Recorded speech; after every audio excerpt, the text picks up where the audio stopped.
right between a fence and a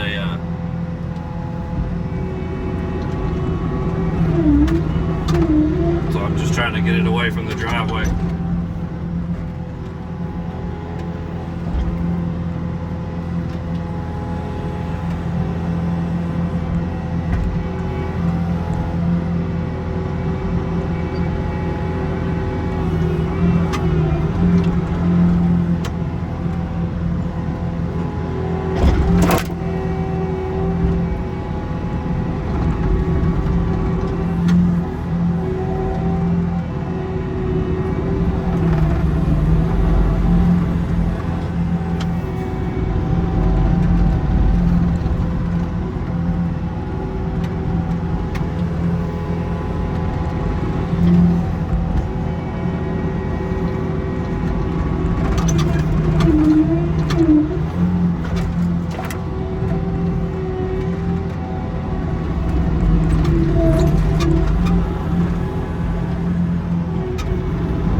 Wonder why you don't cut in the driveway with a skid loader. Just scooping out of this pile, I'm sliding everywhere. You know, it's just too wet. If it was drier, yeah, maybe. Even then, I'd rather have a tooth bucket to do it, but it's just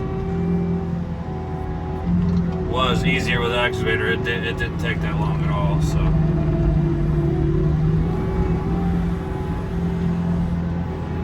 But it's Sunday, it's hot.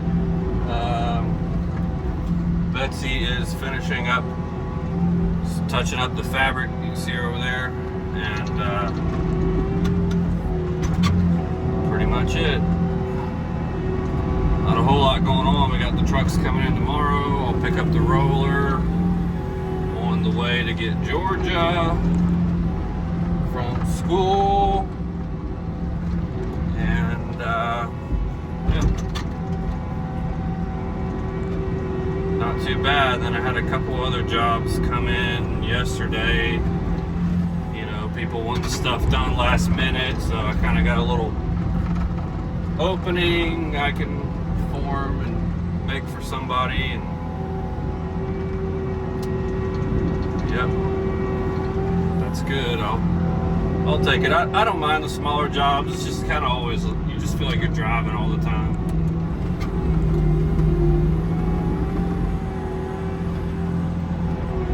Man, this water line, they asked me to Harley rake it after the guy dug it, and it was still mounded up, and man, it's settled like crazy. And normally water lines don't really settle as much as it has, at least the ones that I've been around. But man, there's some places this thing's a damn foot settled. Because I'll get calls on water lines that are mounded up too much and they've sat for 6 months and they just never settled. So, yeah, I mean, I guess could be the soil out here. I don't know if the guy removed some of the stuff from where he mounded it. I'm not really sure. But I do know he ran the whole water line in PVC, which I've never ran that. I've seen it ran in PEX and you know, old shorter runs. I've seen, you know, copper lines. But yeah, that was kind of odd.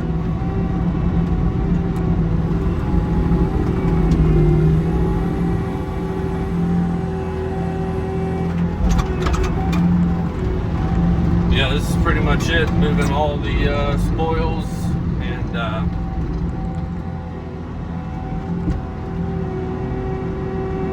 getting everything ready to look good. Basically just sod. So I'm gonna pile all this up, and then I think I'm gonna take the excavator and track it in and somewhat smooth it out, and then maybe ask them or let them, like, hey, do you guys want to let this settle for another little bit, and then maybe finally grade area out here, you know, if I ever come back at the end of summer or something. Because as much as it's settling and then you drive over it and you feel how much it's still pressing in, it may take it.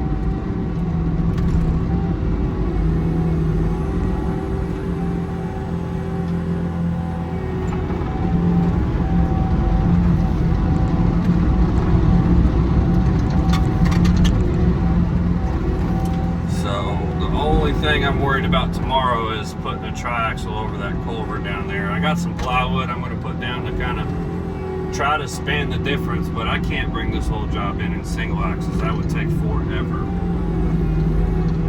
and cost way more. I mean, you're talking adding $700-800 to the bill just in haul because the trucks are smaller, which is, I don't know. I just can't see wasting people's money like that. So, triaxles it is.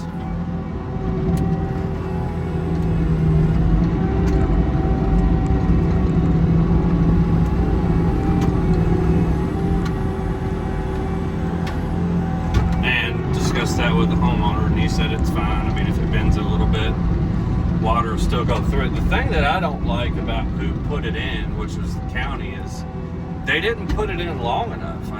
I thought they said they were supposed to put in like a 26-foot one, but there's no way that thing's 26 feet. I mean, turning in with a trailer and stuff, I mean, you're going in the grass, you're not even on the culvert, so I don't know. I'd like to measure it, but I don't think that's a 26-foot culvert.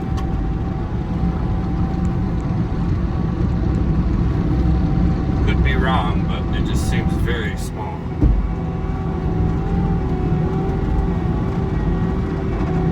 And I think you want that. You want, 26 feet to dang 40 feet for a tapered entrance if you're doing farming, having trucks and trailers coming in. You want more room. You don't want smashed up culverts and, on the edges or people putting boulders on them. Then people are driving their trailers over the boulders and wrecking their trailers. I mean, you kind of always want to get a little bit of room, but said out here the county is responsible for putting the culverts in, and that's been on several jobs I've been on, and I don't obviously there's reasons behind it, I just don't know them. It's probably something to do with MSD, like water treatment, water management. So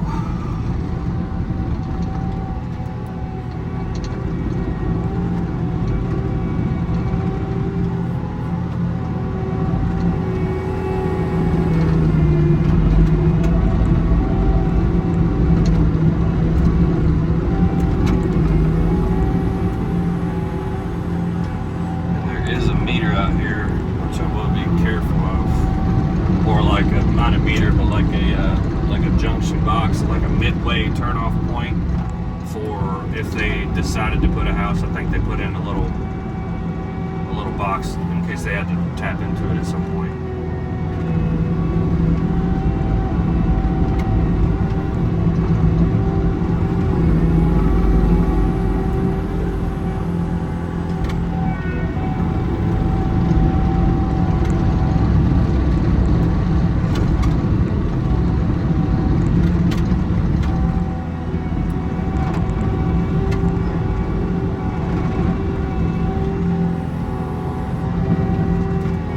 Alright, well that's going to be pretty much it. I think I'm going to set up the tripod and film tomorrow. Get some outside shots of the trucks dumping and spreading the DGA, and I kind of like those shots. They look nice. And I may have enough time. I told her,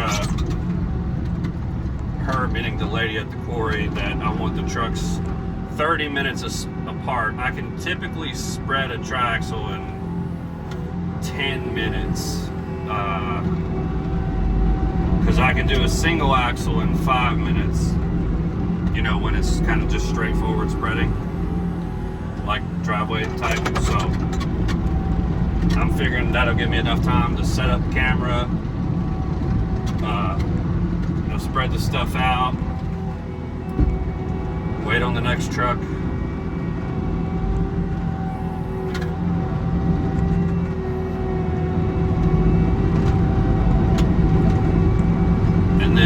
with this dirt a little bit tomorrow in between that too, if I want to,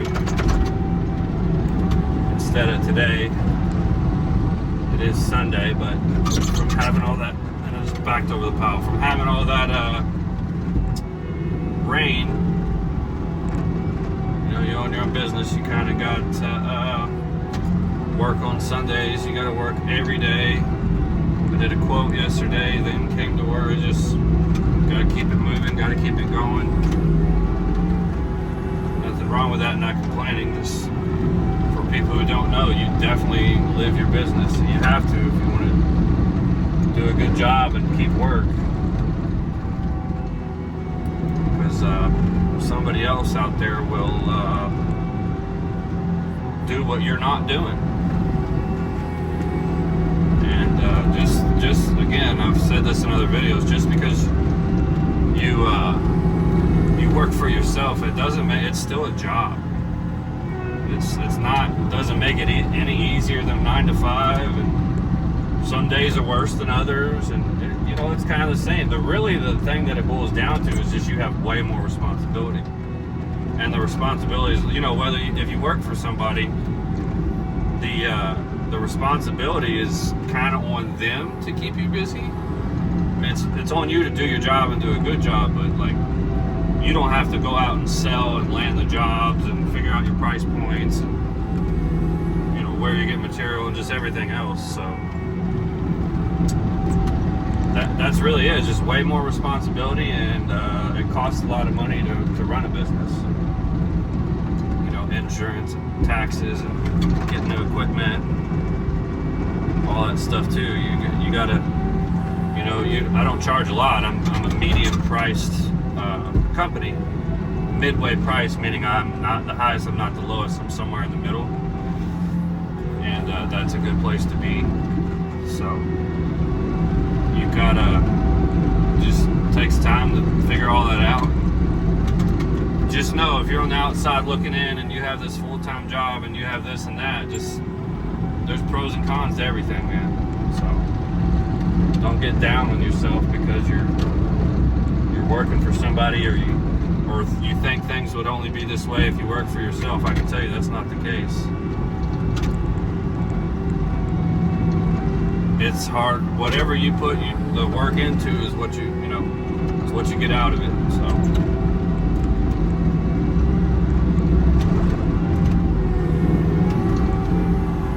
if you don't put a lot into something, don't expect to get anything out of it. And then there's also the notion that you can put something into something for a long time and it just isn't working. You know, that's trial and error.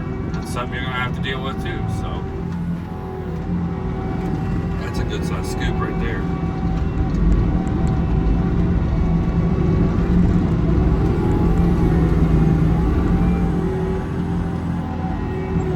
Anyways, that's enough rambling. I don't even know what the hell I'm saying. Spend this much time in equipment and you just talk. So, alright, I'll see y'all tomorrow.